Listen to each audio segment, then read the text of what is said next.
ತೆಲಂಗಾಣದ ಶ್ರೀಶೈಲಂ ಎಡದಂಡೆ ಕಾಲುವೆಯ ಸುರಂಗದಲ್ಲಿ ಸಿಲುಕಿರುವ ಕಾರ್ಮಿಕರ ರಕ್ಷಣಾ ಕಾರ್ಯ ಬರದಿಂದ ಸಾಗಿದೆ.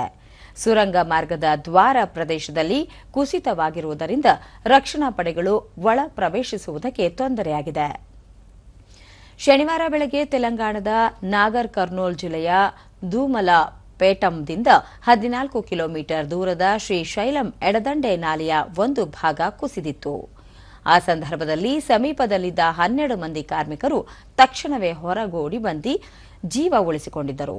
ಆದರೆ 8 ಮಂದಿ ಸುರಂಗದೊಳಗೆ ಸಿಲುಕಿದ್ದಾರೆ. ಕಾರ್ಮಿಕರ ರಕ್ಷಣೆಗೆ ರಾಜ್ಯ ವಿಪತ್ತು ನಿರ್ವಹಣಾ ಪಡೆ ಹಾಗೂ ರಾಷ್ಟ್ರೀಯ ವಿಪತ್ತು ನಿರ್ವಹಣಾ ತಂಡಗಳು ಧಾವಿಸಿದೆ. ಸುರಂಗ ದ್ವಾರದಲ್ಲಿ ಕುಸಿದಿರುವ ಭಾರೀ ಮಣ್ಣನ್ನು ತೆರವುಗೊಳಿಸಲಾಗುತ್ತಿದೆ. ಇದಲ್ಲದೆ ಸಿಂಗರೇಣಿ ಗಣಿಗಳ ರಕ್ಷಣಾ ಕಾರ್ಯಾಚರಣೆ ತಂಡವೂ ಸಹ ಸ್ಥಳಕ್ಕೆ ಆಗಮಿಸಿದ್ದು ಕಾರ್ಮಿಕ ರಕ್ಷಣಾ ಕಾರ್ಯಾಚರಣೆಗೆ ಯೋಜನೆಗಳನ್ನು ರೂಪಿಸುತ್ತಿದೆ.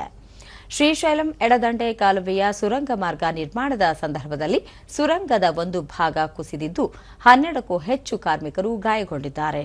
ಈ ಮಧ್ಯೆ ಪ್ರಧಾನಿ ನರೇಂದ್ರ ಮೋದಿ ಘಟನೆಯ ಬಗ್ಗೆ ಆಘಾತ ವ್ಯಕ್ತಪಡಿಸಿದ್ದು ತೆಲಂಗಾಣ ಮುಖ್ಯಮಂತ್ರಿ ರೇವಂತ್ ರೆಡ್ಡಿ ಅವರಿಗೆ ದೂರವಾಣಿ ಕರೆ ಮಾಡಿ ಘಟನೆಯ ಮಾಹಿತಿ ಪಡೆದಿದ್ದಾರೆ. ಕಾರ್ಮಿಕರ ರಕ್ಷಣೆಗೆ ರಾಜ್ಯ ಸರ್ಕಾರಕ್ಕೆ ಕೇಂದ್ರದಿಂದ ಎಲ್ಲ ಅಗತ್ಯ ನೆರವು ನೀಡುವುದಾಗಿ ಪ್ರಧಾನಿ ಭರವಸೆ ನೀಡಿದ್ದಾರೆ.